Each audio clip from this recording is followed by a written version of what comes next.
Entities located in East and Southeast Asia as well as Ukraine have been targeted at least since 2020 by a previously undocumented subgroup of APT-41, a prolific Chinese Advanced Persistent Threat APT.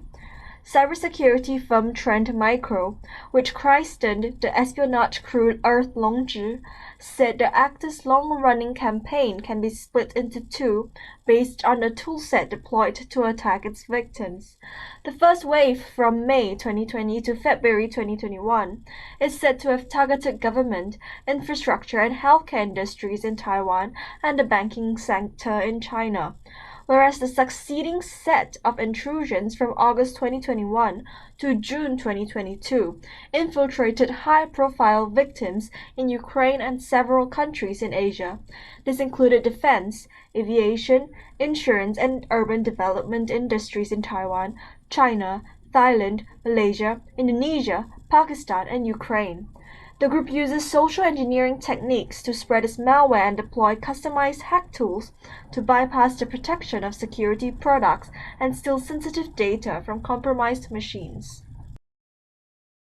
The UK, Canada, and Singapore are joining forces to improve the security of IoT devices. In a joint statement, the governments of the respective countries noted the economic and social benefits of IoT devices. However, they also warned of the risks of insecure IoT devices, not just to consumers' own security, privacy, and safety, but also to the broader economy through large-scale cyberattacks.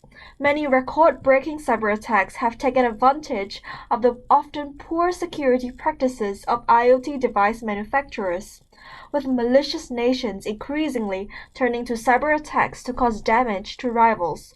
Using plausible deniability to avoid repercussions, it's more imperative than ever to improve cybersecurity measures. Assets of critical Pakistan government agencies, some of which are affiliated to the military, have been facing persistent cyberattacks from a group, which domestic and international experts claim is based in India. The group, which observers and experts have named the Sidewinder, aka Rattlesnake, has launched a staggering over 1,000 attacks since April 2020 on government, military, and business cyber assets based in Pakistan, and managed to hijack, steal, or modify content in the intended computer systems. In one of their recent attacks, they planted a new malware called Warhawk, which, as per the researchers, completely hijacks the system of the intended recipient. Once the victim is infected by the malware Warhawk, the malware starts sending system information to attackers, downloads, and executes other different malwares on the infected system. It also gives remote access to the system by executing commands on it, and starts sending across information like file name, file size, date, etc. One interesting thing found is that the malware runs only if the system is in Pakistan Standard Time. They had come across different versions of the same malware, which indicates that the people behind the cyber group were updating the malware with more advanced functionalities. An analyst has been urging Taiwan defense contractors and suppliers to seek certification in an American government program that is aimed at safeguarding sensitive information and supporting advanced cybersecurity standards in industry.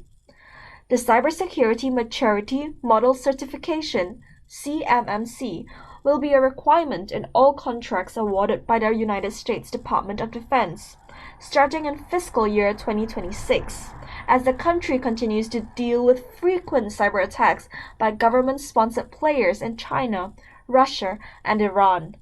Taiwan contractors that want to enter or remain in the U.S. defense industry supply chain will have to take quick action to obtain CMMC. It is important for Taiwan to quickly get on board, particularly in the light of recent reports that U.S. Joe Biden's administration is considering joint production of weapons with Taiwan in a bid to more effectively deter China. The CMMC program is aimed at increasing the department's oversight of professional and ethical standards in the assessment ecosystem for defense contracts and supporting businesses in adopting the practices they need to thwart cyber threats, among other goals.